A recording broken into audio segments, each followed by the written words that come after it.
This is the 18th season of Bass Talk Live.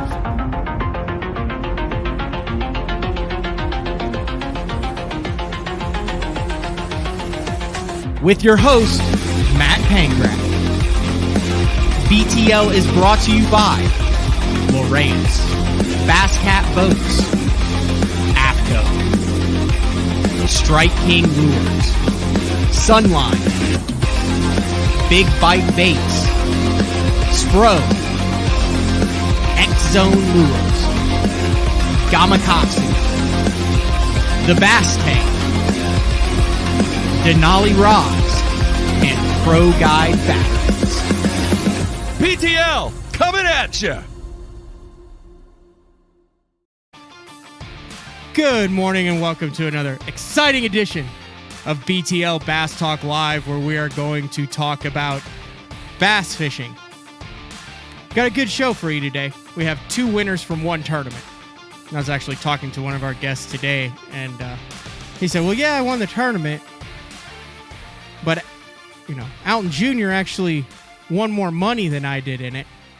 And I was talking to Ott DeFoe, who was our guest in the first half of the show today, talking about his win last week at MLF Heavy Hitters. They fished all last year, and they take their biggest bass from, I think it was the first 6 stops. And you take your biggest bass from each of those stops, and you combine it together, and then your overall weight, and then you make Heavy Hitters, and then you go there and you win like $25K in one round, $50 in the semifinal round, and then the biggest bass of the final round wins $100,000, and then the overall tournament winner also gets a belt and also gets $100,000. So not bad. That meant in 2021 he caught a lot of big bass, and then it paid off for him in 2022. Kind of one of the really cool wrinkles that the BPT and MLF has added. To me, it's kind of like the old school majors that were around for a couple years in bass, where the guys kind of through the year would qualify for the majors on the top, and then it'd be, I think, a $250,000 prize. I think like Peter T won $500,000 in those things back in the around the 2010 mark. But we got Otter on in the first segment, and then in the second half we're going to have a first-time BTL guest, and that is Alton Jones Jr. You know, I talked about him. He won earlier this year, and then he won $160,000 on Lake Palestine. Ott says he pronounces it Palestine, but he says the locals pronounce it Palestine. I'd rather have just Ott upset with me than all the locals. So we're going with Palestine in this show. So we're going with Lake Palestine. So he won $160,000. I called him up, and you'll never believe what he was doing when I said, hey, do you want to jump on BTL? He was mowing his grass.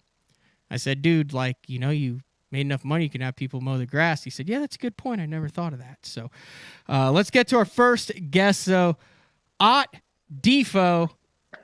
Oh, that's a power move, Ott.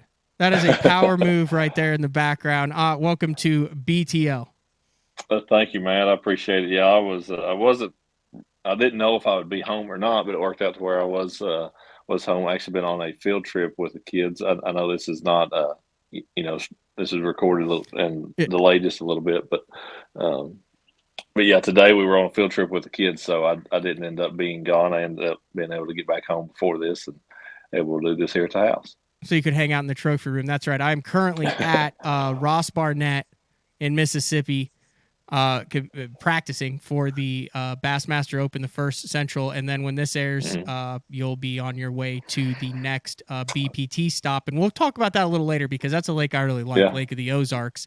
And I think that could really set up fantastic, especially this time of year for a BPT event. And I think you can see astronomical weights there. But like I said, power move, if you're listening on iTunes or Spotify, Ott is in it. It's officially a trophy room. 1, 2, 3, 4, 5, 6, 7, 8, 9, 10, 11, 12. Oh, you got more over there. 13, 14, 15. Dude, Ott, if you had to pick one of those trophies, if someone said which one was the toughest one to win, which one do you look at and you say, man, that was an absolute grinder? I worked my butt off for that one. Now, obviously, it's a win. You work your butt off for all of them. But is there anyone that sticks out where you're like, man, that one, I was exhausted after I lifted it? Yeah. Two of them come to mind. I mean, the classic is obviously like, it's such a process. Right. I mean, so and the way that one up and down and stuff. But it really, I mean, it was a grinder in some ways. But the two I look at as far as being really grinders, this one over here, stage three, my first Bass Pro Tour win, which was Fork, final day on Athens. An hour and a half to go, I was 20 pounds behind. And then I ended up, that was at Athens where I caught them cranking a DT10 in front of the bridge and just blistered them, ended up winning about 30 pounds or whatever it was. So that one, as far as that part of it, was a grinder. But I would actually, let's see if I get over here, it would Just be, rotating the camera. yeah, it'd be that one right there, which is the All-Star tournament. I Okay. won my rookie year, which was on the Alabama River in Montgomery, Alabama, in August. So it was very, very hot. It was July 29th through 31st, almost August, in Montgomery, Alabama. The twins were they would have been not quite 2 months old yet. Jenny and the kids, we were all staying in one hotel room. Um, yeah, unbelievably hot with 6-week-old babies in a hotel and very tough fishing. That one would be the grinder event for more reasons than just the on the water part that it did end up getting the win in. Was that your second year on the Elite Series? First, that was my That rookie was your year. first year. If I remember right, on your rookie year, did you not say in an interview one time that you did not catch a fish deeper than 8 foot your entire rookie season? Correct. Have you Yeah, done and that ended since up. then, or was that just an anomaly? I've had. I would really have to think about it, but we've probably always been somewhere since then that I did, catch a fish, more than 8 or 10 feet just throughout the course of the year. That was just one of those years when the schedule, back then we started in March, we were done in June. March, April, May, June were the months we fished. So it kind of worked easier to not have to fish deep at all, and we didn't have any northern events on that particular year. So um, that would be a little bit of an anomaly year for anybody, but I think it especially was for me. Can you look at any of those trophies without having some memory of it flood back through your mind? Because or do you win to where they all kind of mold together? No, I could look at each one of them and tell you a specific fish or a point in time in the turn. I mean, yeah, every one of them I can look at you and tell you something that was really specific about them. Well, that's cool. Kind of from what I've seen and watched, kind of a familiar scenario that you found yourself in the final round of Heavy Hitters with a comeback in Texas in the final round. Yeah, it was. That was a crazy deal on that last day. Heavy hitters is a unique event. You talked about how we qualify for it, and it's the single biggest fish, and it was from all 7 stages Okay. last year for the whole year. But single biggest fish, and then that total, and it was like 32 guys is what made it. I don't know why the odd. It was supposed to be 30, and then I don't know how it ended up at 32. No need to try to explain that, but so yeah, 32 guys is what was fishing in it. But our first 5 days of competition. Were a 2 pound minimum, same basically as most of our Bass Pro Tour events are. And then the final day, it jumps to 3 pound, which is what it has done the last 2 years. But we've been on fisheries that were, pretty good or just whatever, just were fishing better than Palestine was at this particular time. And then, too, a lot of people may look at what we did and Palestine and look at that final day as being tough. And it was. And it was tough for a lot of reasons. It was the 6th day of competition. Yeah, it was only 32 of us fishing, only 16 a day, but it's not a terribly huge lake, and a lot of people were fishing some of the same areas. Alton Jr. and I were actually sharing a lot of water. But so our pressure was getting to the fishery, but that final day was a post frontal east wind, high bluebird skies, like the worst fishing conditions you get in middle of April. I mean, it really was. We had days the wind blew unbelievable in practice and in the tournament, but fishing conditions wise, those were better days to be out and try to generate a bite than what that final day of competition was. So I think between the pressure, between the, weird weather, east wind, high pressure type stuff. It made for a tough final day to go with that 3-pound minimum that was setting the bar pretty high. Yeah. Plus, I don't think there's a lot of people that that follow this that understand how much the strategy changes at the very top level of the sport. Not only the 3-pound minimum, but it's 100,000 to win, but there's also one fish that would be worth 100,000. So it's not like you were going out trying to catch as many 3-pounders as you can. There's also that element of let's try to find a big one, which really kind of throws a wrench into the whole strategy. Correct? It does, and then that's even compounded more so probably on a day when the fishing is tough, because now that one 5, 6, 7, 8 pound bite, that's also probably going to put you in the lead, just because the weights were, or it was half the weight that you needed to win, So that one fish was become uber important, and don't forget that fish, the big fish spot is worth 100,000. You also get whatever you placed for that day. So like Junior finished 5th. Just on that final day, you take his big fish away from the day before, 50,000. Whoever wins, whoever catches big fish on the final day, they make more than the guy that wins the tournament. Period. So I mean, it does pay more to target just that biggest fish on that final day. I don't know if any guys truly changed their strategy and was like, "Hey, I'm just going for the big one," and just going to fish that way. I don't know if anybody did, but yeah, don't think light of that part of it, that we aren't all aware that whoever catches the single biggest one is going to make more than the guy that wins the tournament.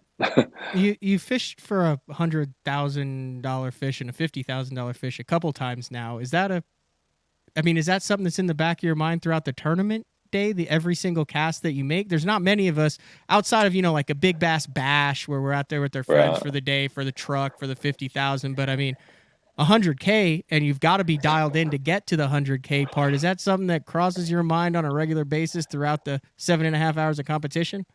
It absolutely does. I mean, when you see, and especially this, maybe more so for me because I was sight fishing. I looked at the fish. I mean, the $100,000 fish. It was way. I don't know how much bigger, but Junior's was 6'10", something like that. This one was no question, in my opinion, 6'4". Okay, yeah. This was no question a 7-pounder, maybe 8. I don't know if it'd have been 9, and probably not, but it was huge. Kelly Jordan was actually shadowing me at that time. He was driving Rob Newell and the guys around, and I'd fish for. I mean, the fish just would not cooperate. I tried all my tricks in the book. I mean, maybe you spend 4 hours on it and you eventually get it to bump your bait. I don't know, but I did everything I thought I could do, and so I'd give up on it. But I told Kelly, I was like, go look at this fish and then tell me how big it is when we get in. I'm just curious, just because it's so big. He's like, yeah, it's a 7 or 8 pounder. So I looked at the other $100,000 worth of bass, just could never get it to bite. What were some of the things that fish was doing that told you this is fruitless? So there was a male on the bed, and maybe it wouldn't have been totally fruitless, but I just give up on it. But when I first pulled up there, I mean, I started easing in this little pocket, and I just see this great big shadow, and she's like up on the bed. I mean, she's there, and there's a male in there too. And I stop, get the boat settled. The fish like stays put. I'll make a pitch. The first pitch or two, the fish like stayed there, looked at it, was like, dang, this may could go good. Then she'd just slide off the bed, and she'd wander off 20, 30 feet.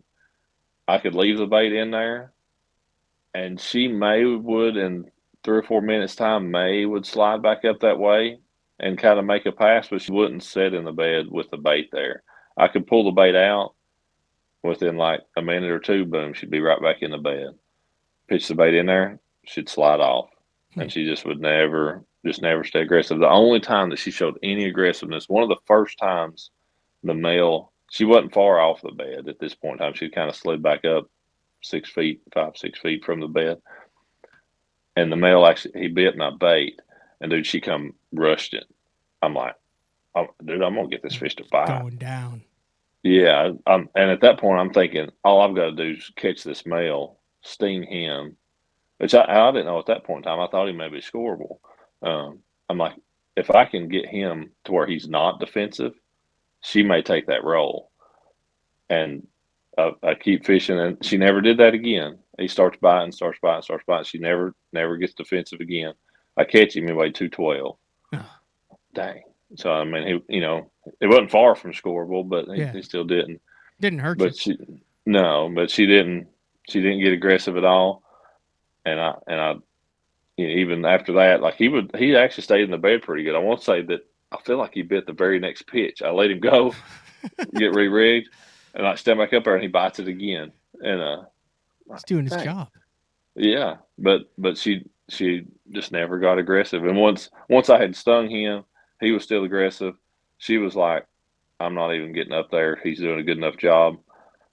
I was like, "It's probably no reason to stay here." One of the things that I thought was interesting, and you did the old bait and switch like a veteran bed fisherman would do, and I think I don't know, maybe it's just been a while since you've had it on camera where we got to see all that, but you use the Tokyo rig to get them dialed in. And actually, Alton in the Junior in the second half of the show, he used that bellows deal. When I called, I said, "Hey, are you willing to talk about that?" Because I kind of put that in the category of the lateral perch back in like 2010, and that everyone like went out and spent $800,000 on lateral perch, and we're like, "How do we fish this thing?" And he laughed about that, but he's like, "No, dude." He's like, "I use that for bed fishing too." But you were using a kind of a unique technique that I wouldn't call it underground. I would say like Ike does a lot of videos on it. But I think it gets lost because Ike does a lot of videos on a lot of weird rigs. But just talk about going through the and why you opted to go with a Tokyo rig in the bed to get those fish aggravated.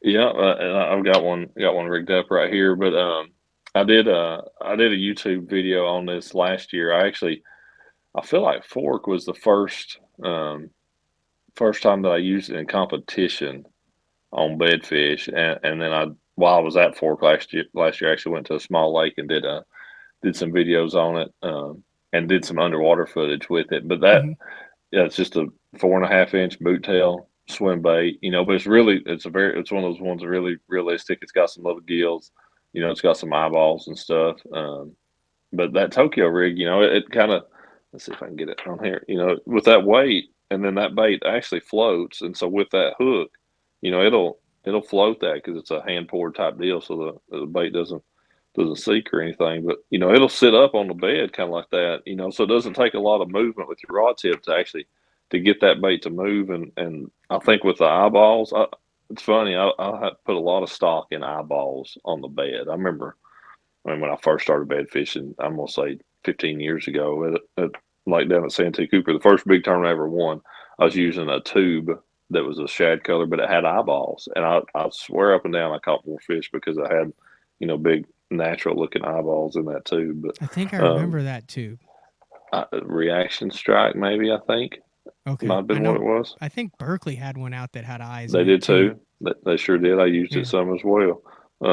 But yeah, I like something that looks very realistic like that, and they're, they can be really aggressive towards a fish. Obviously, it's not a bluegill color; it's just a bait fish color. But I don't know that hurts or helps. But a lighter color is a little bit easier to see than a dark color would be. I truly wish I had just a pearly white one. Where the back was even straight white. But yeah, just a shad type color, and I didn't fish it that much different than I did, anything else in the bed. It's just that I was aggressive with that.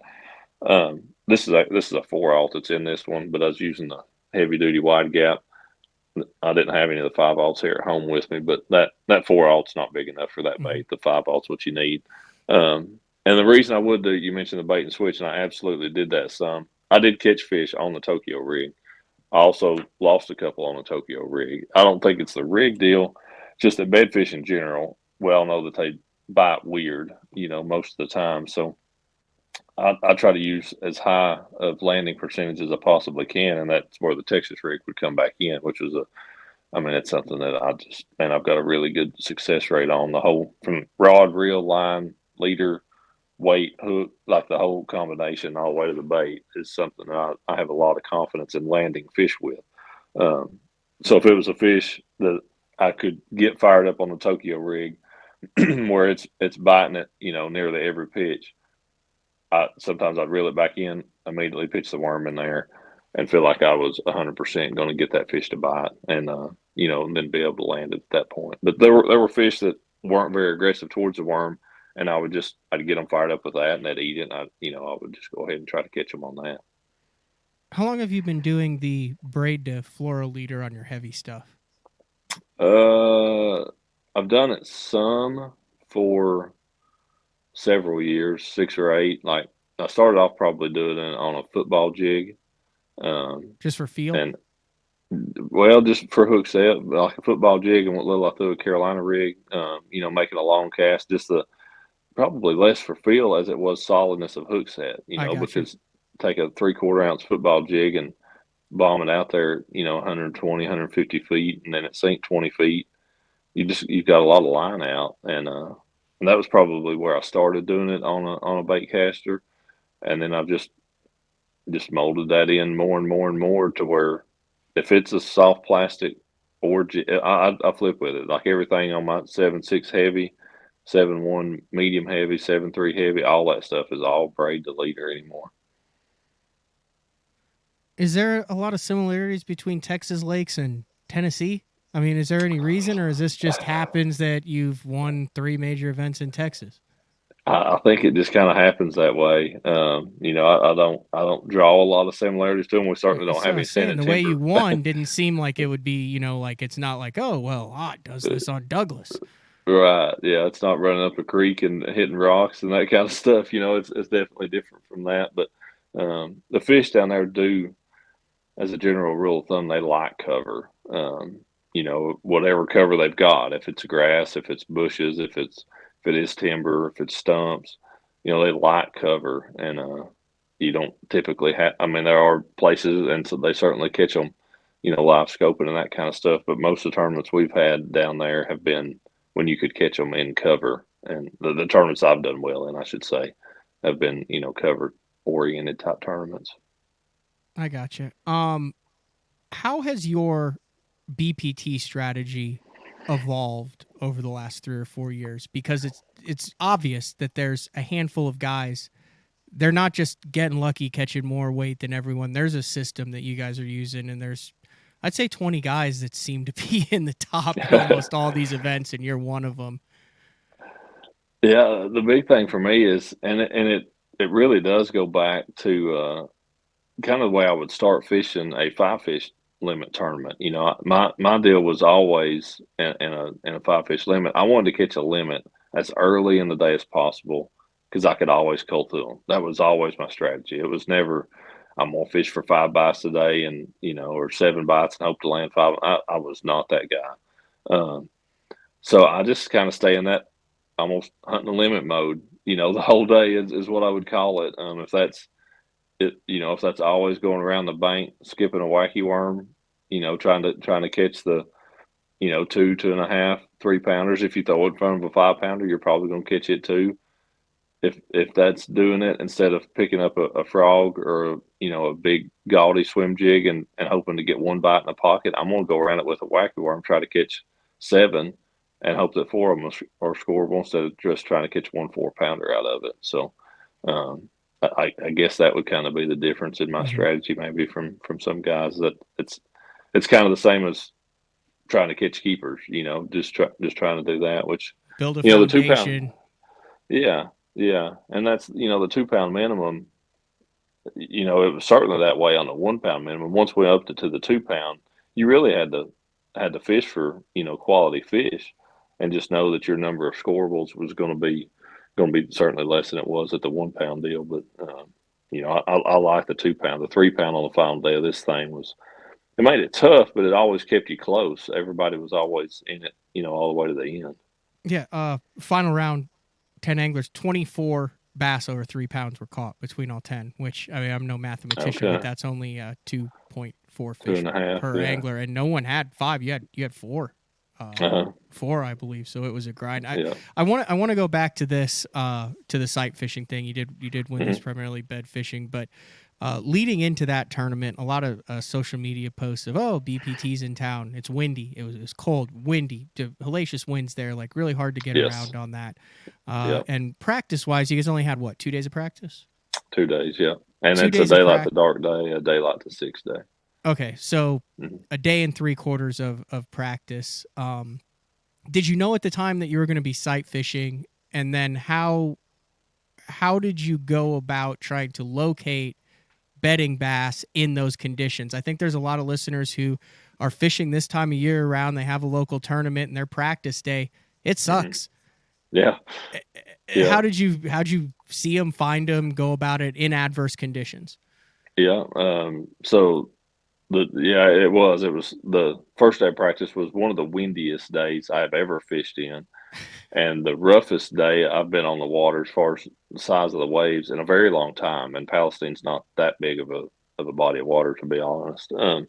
But the big thing with that particular fishery, and I truthfully I see it a lot on Texas fisheries, or even that where you live in Oklahoma, places that are used to getting tons of wind. Those fish typically spawn in really small areas that are extremely well protected. Like, you can have a lot of just kind of sloping, just windy shoreline, and if there's not a lot of cover or anything, if you get a wind blowing 20, 30 mile an hour, those places would just get trashed, and what the wave direction and whatever. So, um, I I had to, because of the conditions we had in practice, but was seeking out extremely protected areas. Some of that ended up leading me into kind of like residential canal type stuff, places that were definitely man-made, or at least man-altered, you could say. They were probably in some shape or form there naturally, but then they were altered. You could tell by the way that some of them were dug out and stuff. So that was some of it, but just looking for stuff that was extremely well protected from wind of any direction. Basically is just looking for those places that you kind of have to go in and go around a nook and it would narrow up, or something like that, or that had a point that blocked across the mouth of it or something. Was really important, just trying to find those places that were protected. But even then, you get into those places and yeah, you still had some ripple on the water and that kind of stuff. What I found out about those fish and where they were spawning, they were, number one, extremely shallow, like 12 to 24 inches. I mean, that was how deep the beds were. The water was off colored, so that's going to put them shallow. But the reason more so for that, in my opinion, versus the water color, was just the fact that that's where the best cover was. There was a lot of little, you probably saw it, I'm sure, the little cane-like stuff or bulrush. I don't know what they are. But, that little bit of vegetation around the bank, there was some gator grass up around the bank. Now, there were dock posts, and there was brush, laydowns, that kind of stuff that came out a little deeper. But those fish really liked any of that vegetation, whether it was the gator grass or that other stuff, and all that stuff was extremely, extremely shallow. So, and then those fish weren't overly boat shy, so you could, in practice, you just want to find them, and you had to see them, period. But you get right almost on top of them before the fish would move off the bed, and they were on very dark beds, so you weren't going to see them from a long ways off. It wasn't like Florida, a big white sandy spot with a fish laying in the middle of it. They were black beds, and you had to get right up on them. Yeah, yeah. Just, I mean, you were having to push them off the bed so you could see them, because they wouldn't just swim off the bed. So just get right up there, up against them, and that the one particular area that I found where I caught a lot of my fish the first day. That's what I did. I just put the trolling motor on like 3, got right up against the bushes. And dude, it was just every few feet as a fish shooting off the bed. I mean, I probably saw eight or 10 in a 100-yard stretch there. It's interesting. Obviously in March and April, you interview a lot of sight fishing tournaments, and over the years, the one thing that I found that is kind of a common theme among all really good sight fishermen is movement. Not just, hey, there's a fish on a bed and I'm good at catching it, but getting a fish on a bed to show itself that 90% of the people can't see. And there's certain guys that are really good at getting a fish to move and then figuring out what part of the fish they saw and where they saw it. And then in your head, you're thinking, oh, I'm watching this thing spin around and I'm flipping in it in crystal clear water. But a lot of it is a guessing game that the best in the world just know there's a fish there. Is that a fair statement? It's a very fair, because there were a lot of, I'm thinking of a couple fish in particular on my second day of competition that, like I was back in this little pocket and I think I caught one going in that was scoreable, and then I caught a couple, but I'm like, I'm sitting there locked down, and it's like, I know bed, bed, bed, bed. I mean, there's like 4 beds right there in front of me, but you cannot make a fish out on them. I mean, they're tucked right up in the edge of the grass. But I mean, dude, if you ease up there, I know I'm going to see a fish on every one of them. Now, is it going to score or not? I don't know. But I know there's a fish on there. Whether I see it or not, I know there is. And so I just sit there and just keep working. And sometimes you'd make 4 or 5 pitches at a place that's this deep. And then finally a fish would move. Or it would just bite or whatever. But it's like, it ain't a 1-2 pitch deal. You just I know he's in there. Yeah. I'm gonna drag it on this side of the bed. I'm gonna drag it on that side of the bed. I'm dragging it down the middle. It's like eventually 4 or 5 pitches, and oh yep, there he finally turned up on it. You know, so that definitely was the case. It was being like knowing that he's already there, but kind of being patient and waiting on them to show themselves too. It wasn't until I was going to say that's Alton Jr. and Senior are excellent sight fishermen, and James Watson was fishing in those same places too. I know he knows how to catch him off the bed.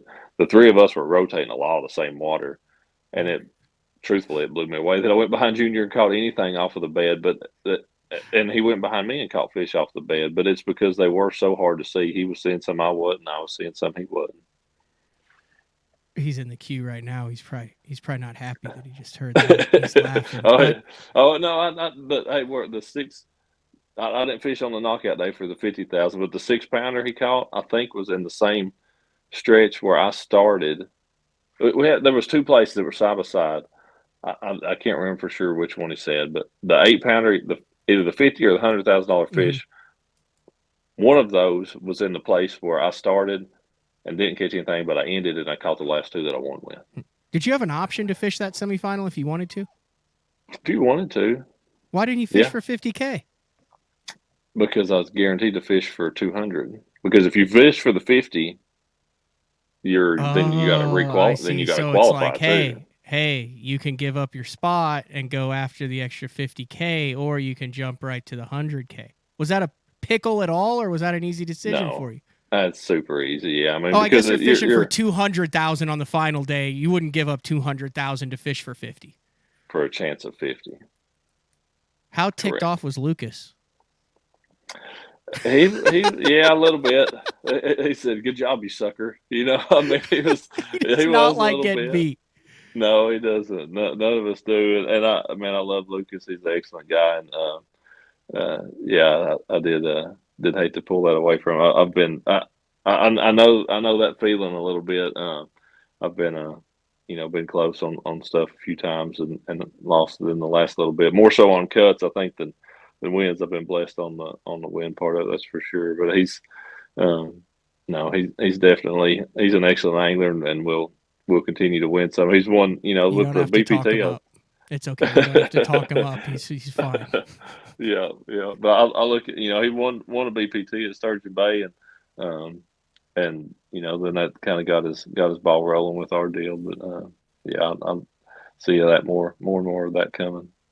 He doesn't like to finish second, and he doesn't like people making fun of his smoked meat on the Traeger. Those are two off limits things. Near misses and smoked meats. But, you got anything else coming up? I know you're always working on like crazy signature like crank baits that come out of Ott's garage and cave and all. What do I need to be on the lookout for that? Yeah, there's more. Definitely more there coming. That's the plan of the OG line with Raffles one a year. So, what bait number 3 will be? This will actually be the first year we truly get to go to ICAST and launch an OG bait. So definitely excited about that one. So you but gotta be making so much money on that. Like they're not in the shelves anywhere. Like you came out with it and they're just like hard to find. Like you just have to love going to the mailbox every week. It's been good. God's been good to us. There's no doubt, and I'm thankful for Rapala. I mean, man, they took a risk on that deal to start with, and thankful that they were able to, they made sense of doing it, and I think it's been a good thing for them. All right. Well, thank you for getting home from the field trip to jump on BTL from the trophy room. Impressive trophy room. I mean, Thank you. Kevin did one that was kind of like a little bit of a power move behind, but this is definitely top 3 trophy room interviews that I can recall in my time with BTL. That's good. Now, help me pick. Because I got a belt for this deal. I've not worn a belt before. So are you gonna wear it to Lake of the Ozarks? It's pretty heavy. Like if I wear it, it's gonna pull my pants down. So we don't need to do that. Real quick though, Lake of the Ozarks is gonna be awesome, isn't it? End of April, beginning of May. So. It's before before the cigarette boats get out, but not before the fish stop biting. It's gonna be It's gonna be awesome to watch that. I'm really interested in. Yeah, me too. Yeah. We were talking before the show started. Yeah, I've been there a couple times. Once was in like end of June or something for a select, and the fishing was surprisingly good then. Even shallow, those dudes don't have any practice, just boat in the water. There you go, and fishing was really good. And I'd fished there back in like 2006. But yeah, I'm excited. I think that the problem with the Lake of the Ozarks is they like to hang out around docks, and there just aren't any docks on that lake. So if you can find a dock, I think you'll be okay. You'll be okay. Yeah, there's very few to pick from. That's one of my motor's already trashed from Grand, and the other one's for as far as cable rash on it. That's one of those that you can get some cable rash going on in your talons and engine cowling from going under the cables and stuff on the low cables. But it should be a phenomenal place. I'm predicting multiple triple digits to win you to move so? On. I would think so. I mean, I love that lake. 2 day. If you hit it right. If you hit it right. Yeah. That's you know better than me. My time there's been fairly limited, but I'm excited to go back there. All right, well, I appreciate it. It's been a minute since you've been on BTL, and I'm sure we'll have you on the next time you guys go to Texas. I'm okay with that. I appreciate it. All right, thanks, Ott. Thanks, Panger. That was the latest Heavy Hitters champion, Ott DeFoe, and we're going to another Texas angler who's had a lot of zeros after his name, and that would be Alton Jones Jr. But first, we're going to take a break. This is BTL, and we'll be back with the $250,000 man, Junior, after this. Bigger and better. The Lowrance Ultimate Fishing System upgrade now offers more. A new $200 rebate on active target live sonar, and bigger savings with up to $1,200 cash back. Pick fish finding tools to fit the way you fish. From high-performance sonar and ultra-quiet ghost trolling motor to navigation and networking tools that bring it all together. Find more, see more, catch more. The new Puma STS has been redesigned from the ground up. With the angler, design, function, and performance in mind, nothing on this new offering was compromised, and the only thing carried over from the previous version is the name. Based on the Soft Touch series hull that started with the flagship Jaguar, this new model is nimble and performs incredibly well at all speeds with either a 250 or 300 horsepower engine. Featuring a new 96-inch wide-body footprint, this hull measures out at 20 foot 7 inches in length. Industry-leading design coupled with tournament-winning performance. The Puma STS from Basscat. Feel the rush.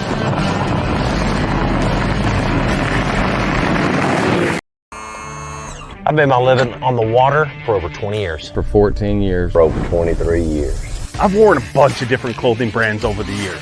Some companies big. And some companies small. All of them said they were making clothing for us. But none of them knew us. None of them were us. Except for one. Except for one. Except one. AFCO. AFCO. AFCO. AFCO. Fishing isn't part of us. It is us. The KVD 100 jerkbait.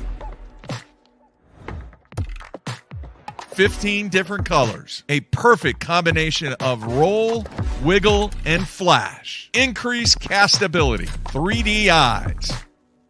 premium black nickel hooks. KVD, tie one on. Striking Lures. You looking to install your own fishing electronics? Well, the Bass Tank is here to help you. The solution is the Bass Tank Power Harness. It takes the guesswork out of installation. No more voltage issues or interference. Designed by an engineer so that you can get professional results right there in your own garage.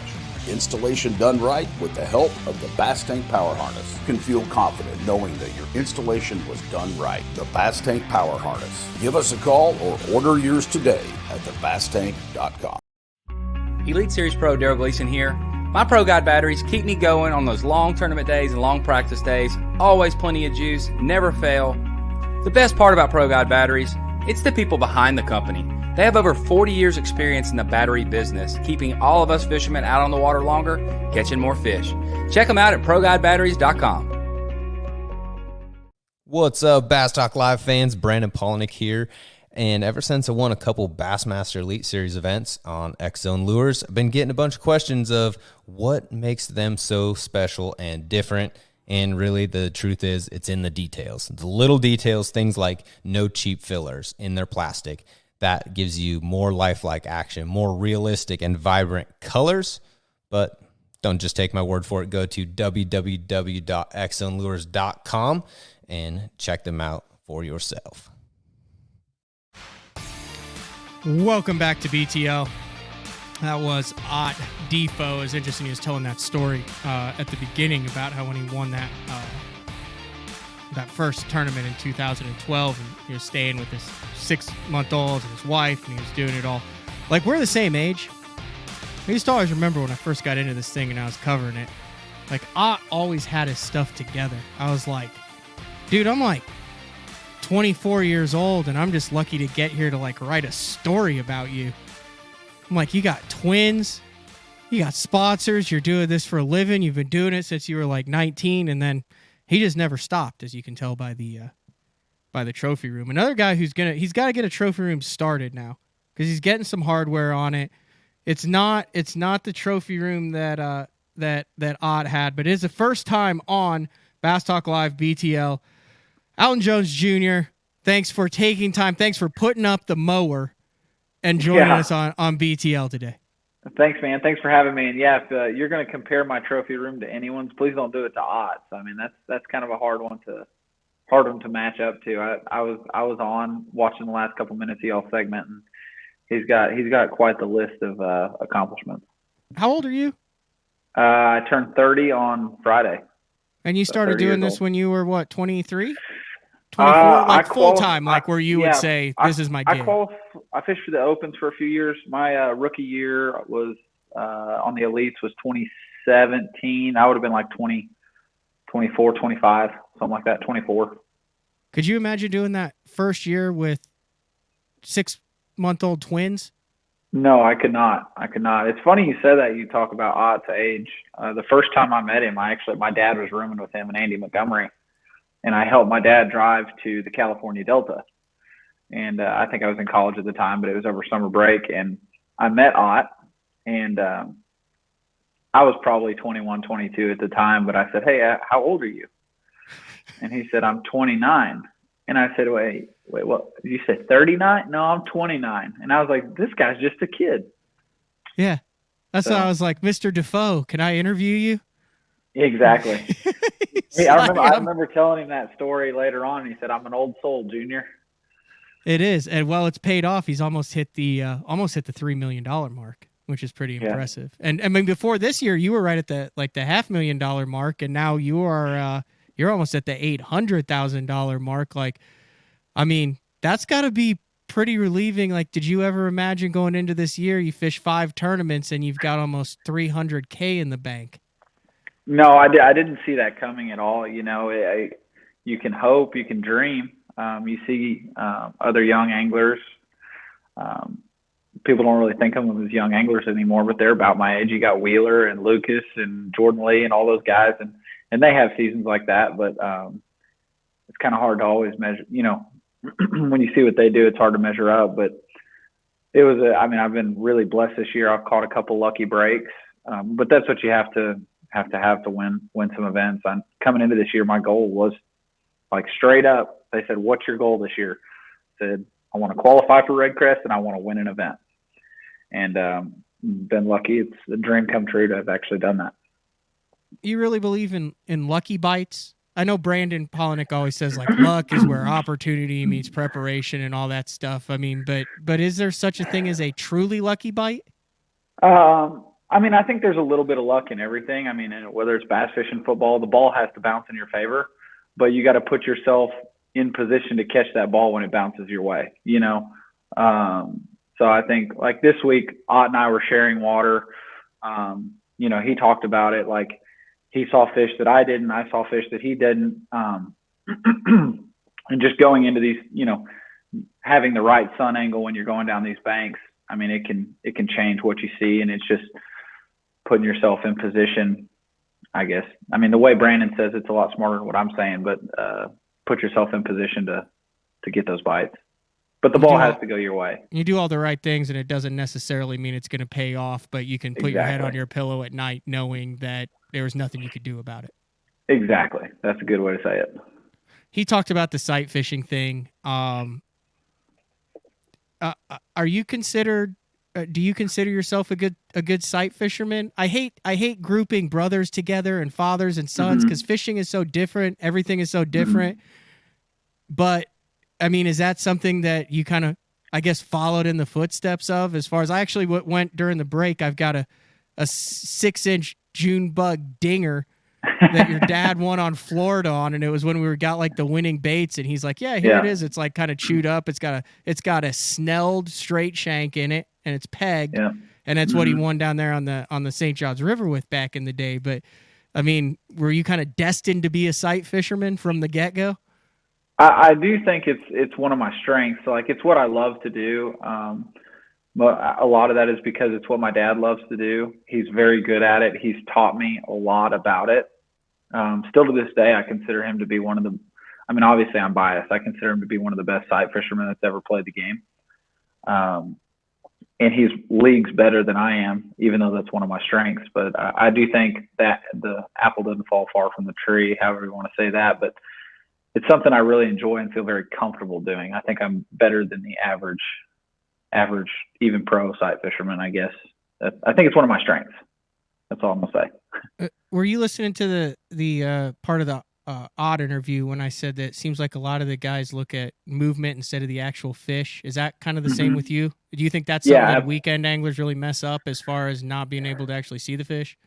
Yeah, absolutely. And I think, too, one of the things Ott hit on when it comes to like seeing the movement is that he was talking about those beds being like black.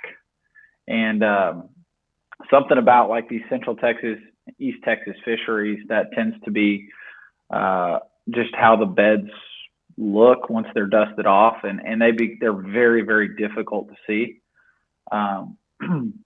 And you really just have to be able to identify the bed and you're looking for movement. I mean, I think half the fish I fished for this week, I had no idea how big they were. You know, I could tell it was a quality fish maybe by just a couple angles or something I would see the fish at. You know, I would know it was scoreable, but I was really bad at judging fish this week. The 6-pounder that was worth $100,000 that I caught the final day, I told my official and cameraman, I said, this is a 3 or 4-pounder. The 8-pounder that I caught, I told him this has got to be at least a 5. You know, so that tells you I can't see the fish extremely well. I can just see the movement and just tell if there's a fish in and around my bait, and you're almost blind fishing for it. All right, this thing you used is absolutely ridiculous. I'm trying to find a picture that I can throw up. I don't say that in a disrespectful way. No. I say that as a normal angler. Like, we're so used to things. That's why the Alabama rig didn't take off for 3 years, and everybody had it in their box because they tied it on and went, "This thing looks ridiculous." I think one of the reasons it's so good is because people think it looks ridiculous. It's intimidating. So the Bellows gill is probably what you're going to be able to find a picture of. You know, you can find it probably on Tackle Warehouse. What you won't be able to find a picture of is the Bellows shad, which is actually what I was caught my fish on this week. It'll be, what's that? Little slimmer. Yeah. So like same concept.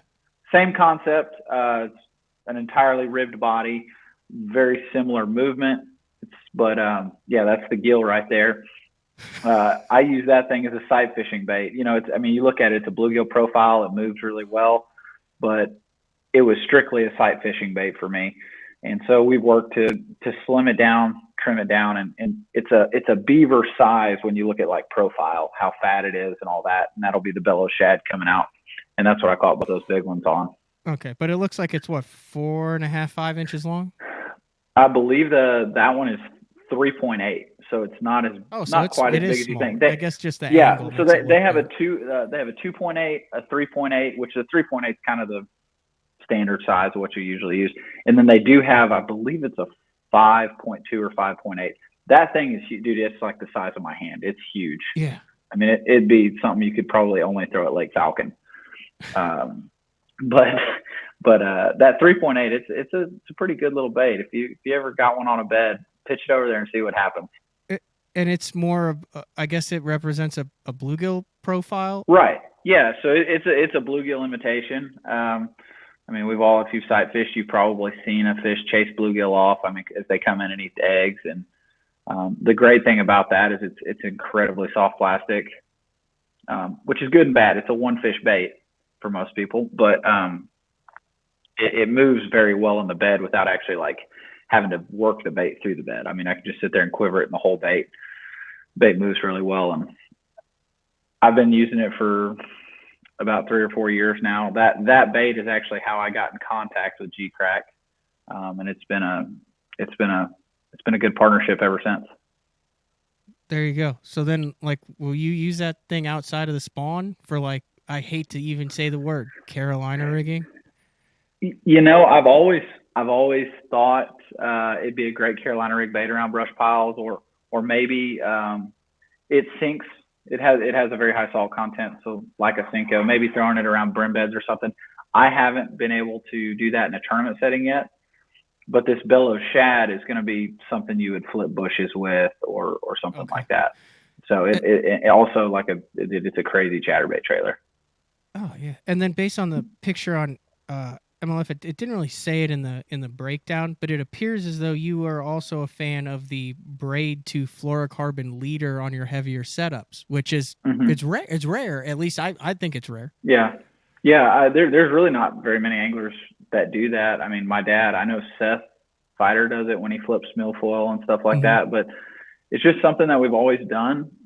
I feel like it'll get you an extra bite or two. I mean, it's a 25-pound fluorocarbon leader, so it's still a big line setup. You're not dealing with much stretch, but it's something that I feel like just gets you maybe an extra bite or two, and that's about it. But throwing braid to a leader as opposed to throwing straight fluorocarbon or something like that, I can use a little smaller. I flip a 7.1 medium heavy, whereas most guys are flipping a 7.6 heavy or bigger.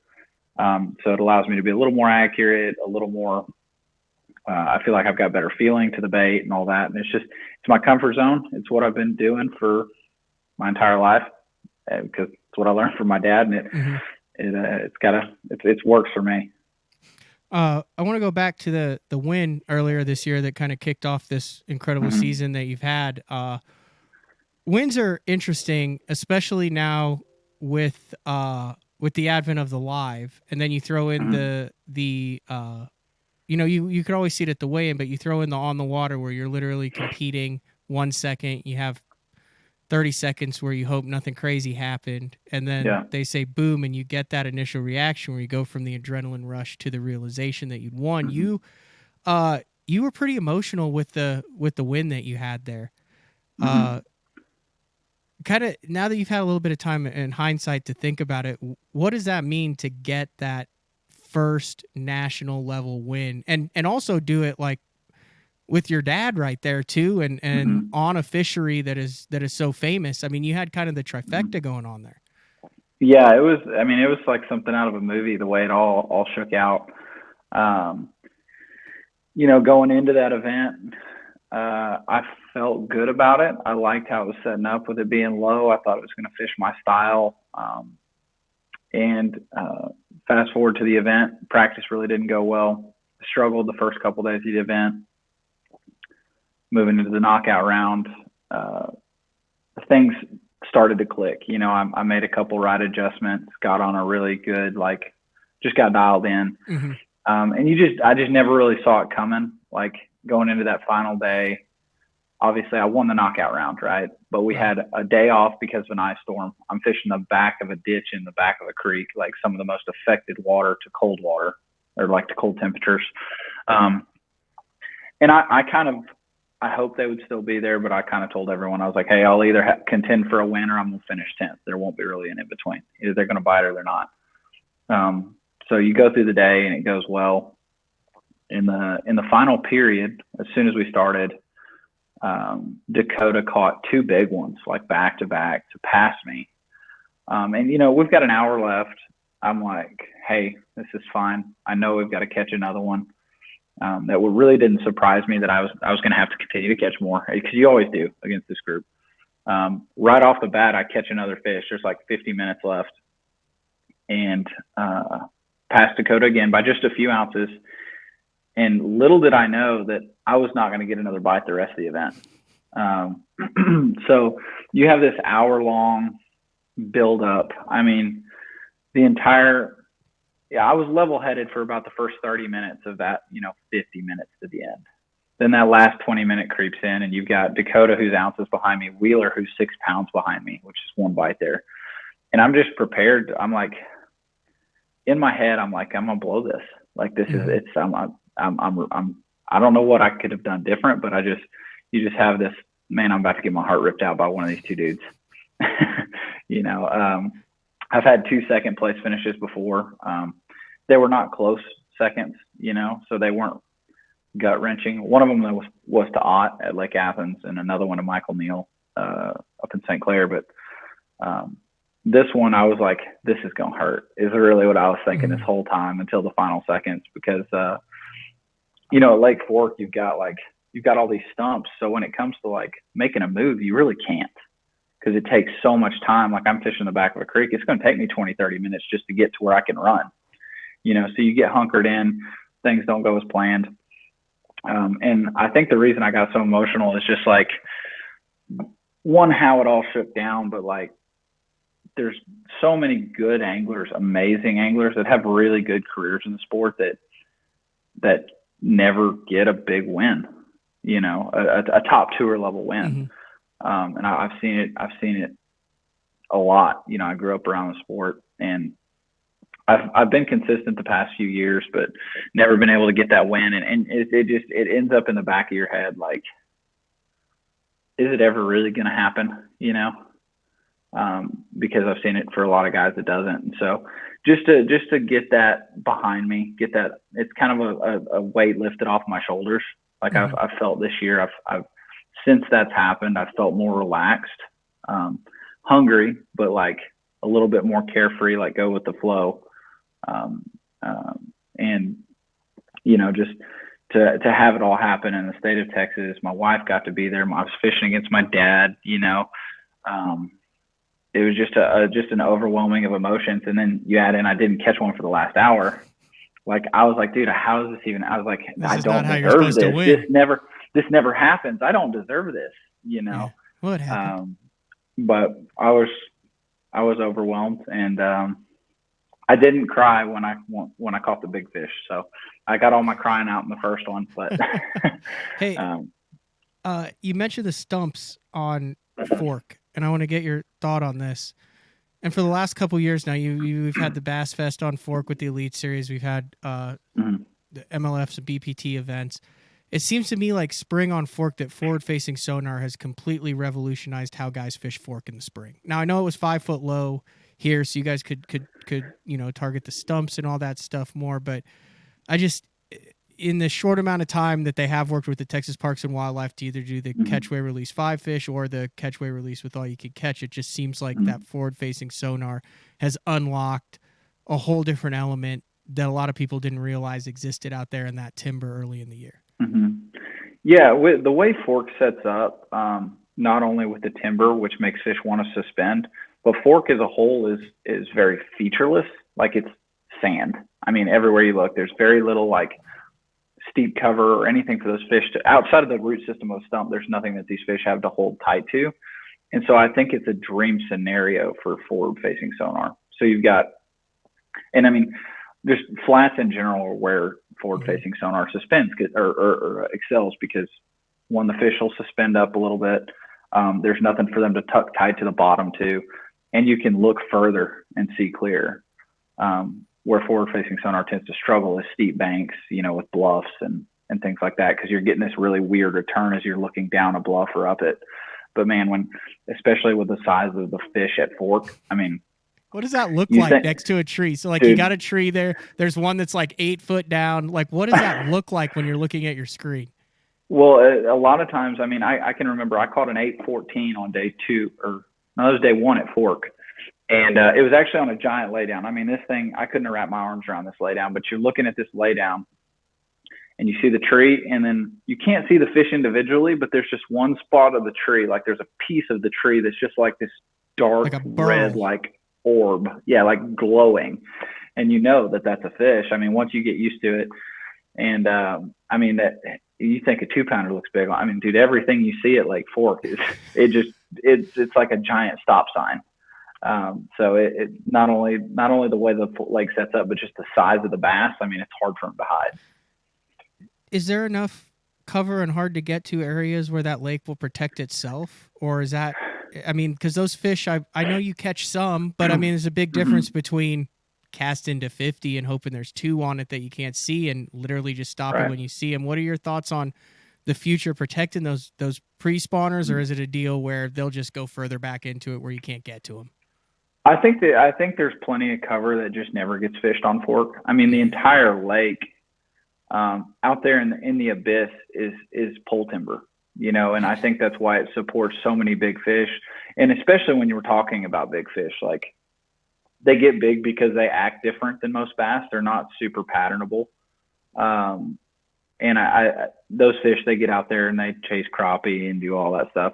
So I think there's plenty of habitat out there. One thing that I think will really help the lake is it's low right now. And while low water is not usually a good thing, if it can stay low through the summer, get some, shrubby bushes to grow up, shore grass, just shallow habitat, because at this point, that's kind of what Lake Fork lacks a little bit right now. Even when it was full before they draw it down. If it can stay low for the next 6 months or so and then catch some water late this fall or winter, I think you'll kind of see that like new lake, like population explosion. It'll be something you'll reap the benefits of 2 to 3 years down the road. That's scary. But I think if we can get some new growth up on the bank and kind of get that new lake effect going just a little bit. Heck yeah. All right, I'm old. I don't understand it. So you guys have like a group of guys and you like do live streaming video gaming? Well, I did stream you have a little to explain. bit. Just treat me like I have never touched. So here's my video game experience. My cousin got me a Sega Genesis when I was like 10. I played it like 5 times, and then in college, my roommates my senior year at OU, they had NHL 2K8, and I was 0-210. It was a joke to see, like, they wouldn't consider it a win unless I lost by double digits. I never won a game. So that's my video game experience. So yeah, there's a couple of fishermen out there that enjoy video games. I played a lot in high school and college, like a lot of people. Got rid of my Xbox whenever college was over. Then COVID hits, and I've got nothing to do, so I go to Walmart and buy an Xbox. Come to find out that Ronnie Moore and Shane LaHue and Brandon Cobb and your buddy Adam Bartusek, that's how I met Adam. All over a video game, like with his avatar. Over a video game. He was like, "Hi, yeah. I'm Adam." Yeah, hi, I'm Adam. I'm from Minnesota. So got to meet those guys, and honestly, I mean, Ronnie and I have been friends for a long time, but really, Cobb and Shane LaHue and even David Mullins, last person you'd expect to ever play video games, plays video games. Yeah. So got to kind of cross paths with those dudes. And how does that work? Like, what do? You all sit? I don't know how it works at all. I'm just intrigued. Here's like we're on a team together. So we play like Call of Duty, right? And so we're all on a team together and working to decimate the rest of the map and be the last man standing. So you're like But team I'll fish. say team fish. Yeah, I think Brandon Cobb's gamer tag is 5 fish. So that tells you all you need. And mine is Dr. Fish Respect. But I will say Brandon Cobb, if he wasn't a pro bass fisherman, he could probably make it as a professional gamer. That dude's pretty nasty. Really? Is this like hours really a night, good. every night? Like how often does this go down? It depends, but yeah, it can be a couple hours, too many hours at night. I'm kind of embarrassed to admit it, but yeah. Oh, it's not. I find it intriguing. I think Upshaw plays too. I've watched Upshaw play, but I don't know what he plays. He plays he used to like what are you guys on, Twitch? Yeah, he was streaming on YouTube for a little bit. Yeah, and then he was streaming. I've watched him play. He's really good at it, but I was trying to think like I was trying to figure out like is Twitch like the next YouTube, like the next platform, the next live streaming platform, and I like signed up for a Twitch and it was like walking into a different dimension, dude. Yeah, dude, there's some interesting characters out there. I've always thought like, man, it'd be cool to be able to like grow a community on there fishing wise. Yeah. Nobody's really been able to do that, but I think it's just a little too complicated to set up a live stream throughout your boat that you're going to have and to be able to do it day after day, because the people that stream on there, I mean, they're there daily. I mean, it's their full-time gig. So yeah, it's like you're on the boat for 14 hours. They stream for 14 hours. Yeah. So it's kind of hard to fish and then interact with whatever the chat room or whatever else. So it makes, I don't think that, maybe it is the next frontier, but I haven't been able to put that together yet. I mean, you have a pretty active YouTube. You put up a lot of videos on that. Yeah. I put up quite a few videos on YouTube. But there's not any content like that on Twitch. It's all live stream stuff. Yeah. A lot of weirdos. Yeah. A lot of weirdos. I was like about an hour in, and I was like, I'll watch these guys play video games. I don't know, and I thought maybe you guys were playing like the new bass fishing game that was out with that. Ronnie has streamed the bass fishing game, so I know I need to go watch that. I guess in all my spare time in between. I think he made Hank Cherry play it while they streamed it. I haven't watched it, but they need to. Did he beat Hank Cherry? I have no idea. Ronnie would tell you he did, whether he did or not. If they didn't have a jerkbait option in the game, Hank would probably refuse to play. They've got to have one there for him.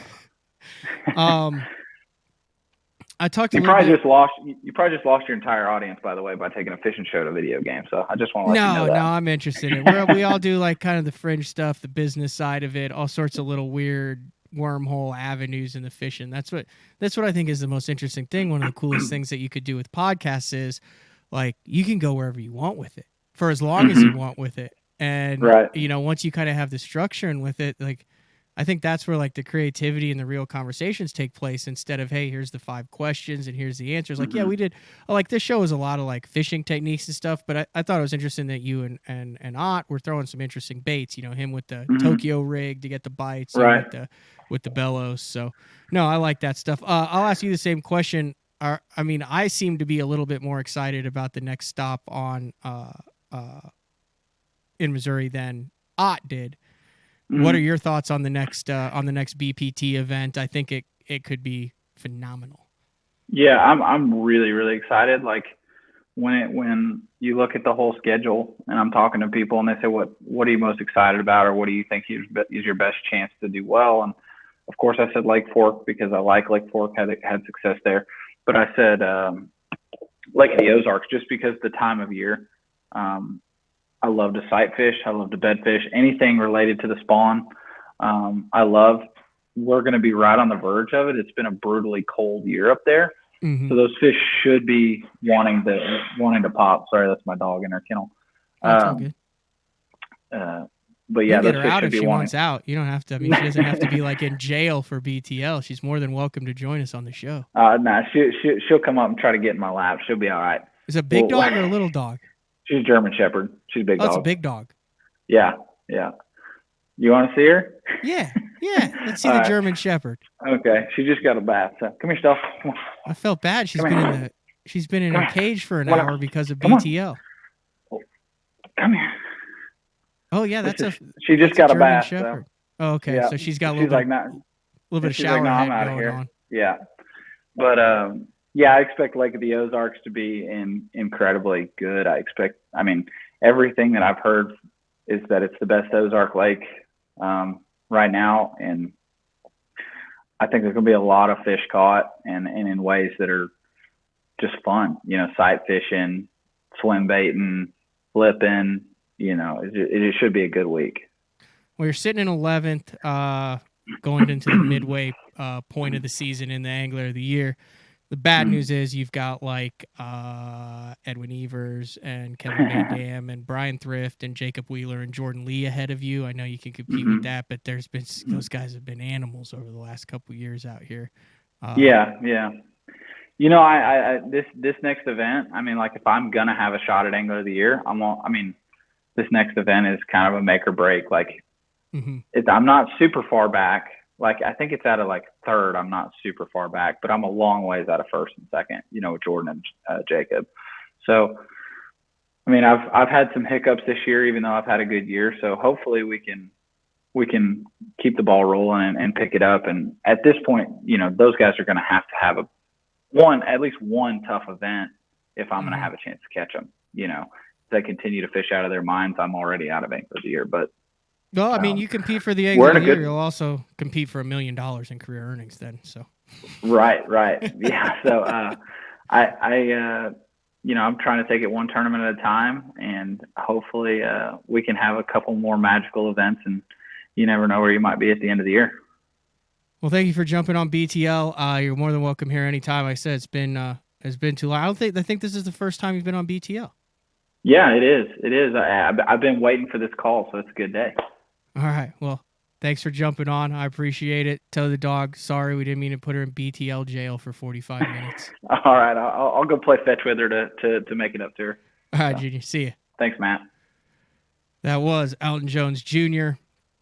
$794,000. And I remember when I was covering the Elite Series back in the day, they used to allow family members and stuff to go out and practice. I know Steve Kennedy used to always he still always says, "Man, that's the one thing I want to have my kid in the boat," because he remembered when he was in the boat with his dad, because Steve's dad made the Classic a couple times, and Alton Jr. would also often go out with Alton and practice and stuff. I can imagine how much he learned, and he's part of that first wave, I guess the oldest of the young kids who are making waves on the professional trail now. When I was at Redcrest, I actually talked with Marty Robinson and his wife about their kids that are fishing tournaments. Obviously, Fred Bannis's kids.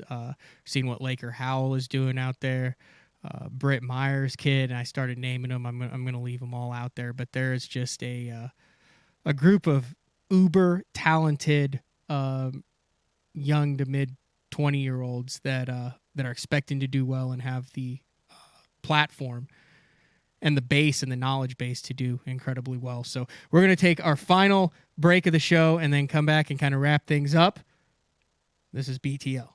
Vibrating jigs are a great choice for any time of year, and the Kamikaze Swim-On is a perfect match for any vibrating jig. Two sizes and the unique tail design gives it a bait fish profile and a great swimming action for realism. There are 17 colors. See them all at bigbitebaits.com. The Spro Little John crankbait has been around for almost 15 years, and it is one of my go-to crankbaits whenever I need a fish in the boat, so you can never have enough new colors. That's why Spro's coming out with a handful of new colors, including Pearl Shad, which has this bleached out white look, but it's got this pearlescent, really, really pretty. We've got Copper Shad, which looks amazing in the water. It's got that purple flake on the back, really, really pops in the water. And then if you want some real pop, we've got Sparkle Shad, nothing but sparkles all over this thing. And then last but not least, we've got the matte Sexy Shad, just a really different looking color for a crankbait. So you want to give them a little different look, that matte Sexy Shad is definitely the one to go with. All these colors are available in the original Little John and the MD. Combining one of the most popular hook styles with Gamakatsu's beefier Superline offering, the Gamakatsu Superline Offset Round Bend delivers the strength necessary to target big fish in heavy cover. Well suited for braided line and heavier fluorocarbon, the Gamakatsu Superline Offset Round Bend is built using stronger Superline wire that allows anglers to easily fish a finesse worm around heavy cover. The round bend offers a larger bite area, perfect for any worm presentation, while increasing your hookup ratios. The newly enhanced Z-bend holds your plastics on the hook longer, reducing the number of pull-offs and reducing damage to plastics. Available in 2/0, 3/0, 4/0, and 5/0, this is the most durable worm hook, designed for heavier lines that hold your bait on longer. Preparation is key to success. And that preparation starts well before you ever hit the water. You're only as strong as your connection to the fish, and your line is that critical connection. Confidence in your line every minute of every day on the water is a necessity, and failure, it's not an option. Sunline makes the fluorocarbon, nylon, and braided lines to give you the strength to guarantee your confidence. The new Android series is the peak of the Denali lineup and offers the ultimate Denali experience. The Android series features 36-ton multi-directional graphite combined with interlock blank technology for added strength. Each rod is outfitted with Royal titanium guides that will not fail. The blank is fitted into an easy-touch, soft-feel EVA foam grip with exposed blank reel seat. This all allows the Android to transmit every movement of your bait and even the most subtle bites. The Android series is the finest rod Denali has ever made and offers an angler the ultimate fishing experience with a limited lifetime warranty. See the full lineup of Android rods at denalirods.com. Closing out another BTL. Big thank you to Ott DeFoe and Alton Jones Jr. Fresh off of very successful Heavy Hitters. Headed into Lake of the Ozarks at the midway point of the season. It's hard to believe we're already at the midway point of the season for a lot of these things, kind of starting to see who's having a good year, who's having a bad year, who's contending. Like I said, this week was a recorded week of shows currently at the Bassmaster Open on Ross Barnett, but really enjoyed the conversation I had yesterday with Todd Castledine out of Texas, and bring him up since we talked about Alton from Texas winning on Fork, and then the Palestine tournament, and then Ott winning on it. Another guy who's done really well in Texas is Todd, and really enjoyed. He's got, man, we have some very similar thought processes if you listen to that show yesterday, and then some that are very different, but he's a guy who like thinks a lot and then makes it simple, in my opinion, is Todd. So get a chance to listen to that tomorrow's show. One that's kind of been on the docket for a while. I've known this guy for 5 or 6 years, and is Brian Head. He's the guy who's kind of in charge of Denali fishing over in Mountain Home, Arkansas, and really took the approach of understanding when you say, you know, what is the weight, what is the action, the type of butt, what do the eyes mean, all the different kind of nitty-gritty stuff about a rod that a lot of people rattle off, but maybe you don't know what the details, what it means behind it, to help you kind of match, you know, what rod you're ordering, what rod you're buying, what the different models mean to the bait. So really good interview with Brian from Denali tomorrow, and then I will be back live after. Well, of course, we got a day 4 with Frank Scalish. So, and then I will be back in studio for the week following that. That's all we got for today. This has been another edition of Bass Talk Live.